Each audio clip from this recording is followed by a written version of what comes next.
teachers with guns. You know, some states are considering putting guns with teachers. So they can teach. What do you think about that? Well, the thing I is, disagree with that. Well, you're supposed to disagree because you've been brainwashed. What? You know about teaching. You know you need to have some safety in your classroom. If somebody bursts up, I used to be a school teacher, and I had a weapon in mind, and it wasn't even, it was against the law at the time, but that was in the 1970s, but I didn't tell it. I was a Vietnam veteran, and I was accustomed to a lot of people trying to kill me, so I would have my weapon in my desk every day, but I didn't tell anybody about it, and it was no issue. But if someone had walked up in there, I called it disrupting my class, I would have taken care of them. And I don't blame myself for being protective at that time. I mean, it was tough, man. Yeah. I was almost killed every day for a whole year, day and night. So you be teaching just a student coming there, you just ready to pull out on No.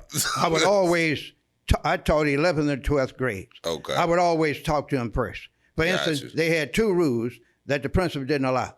You didn't wear shades and you didn't wear a hat.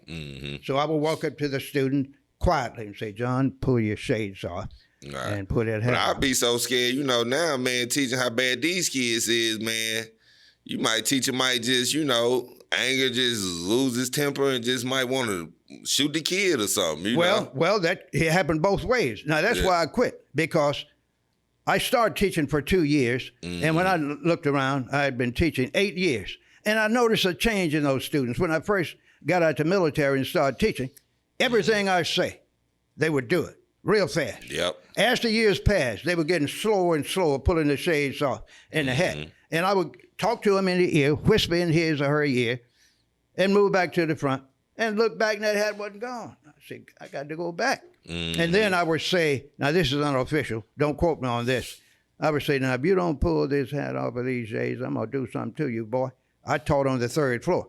I said, I'm going to throw you out of this building. Right. I would whisper that in his ear without a frown or anything, just casual. But when I get back, that hat was gone. But about the 6th year, when I noticed, they would start brushing at me. I'd see the shoulders move when I would tell them something. I said, one of these days, they're going to grab me and throw me out of the window. So I decided I would get in administration. I said, I'm going to quit teaching. I'm going to go and get me a degree so I can be an administrator, so I won't have anything to do. Yeah. And man, when I got in administration, 3 years later, it was worse than teaching. Oh, wow. The parents were on you. The superintendent was on you. Yeah. The deans and others were on you. Yeah. You didn't have enough money for this or that. Yeah. The equipment breaking up. Yep. The buses wouldn't run. People didn't want to come to work. The students were worse. They started using drugs. All kind of things got worse. And administrators have to be responsible for all of that.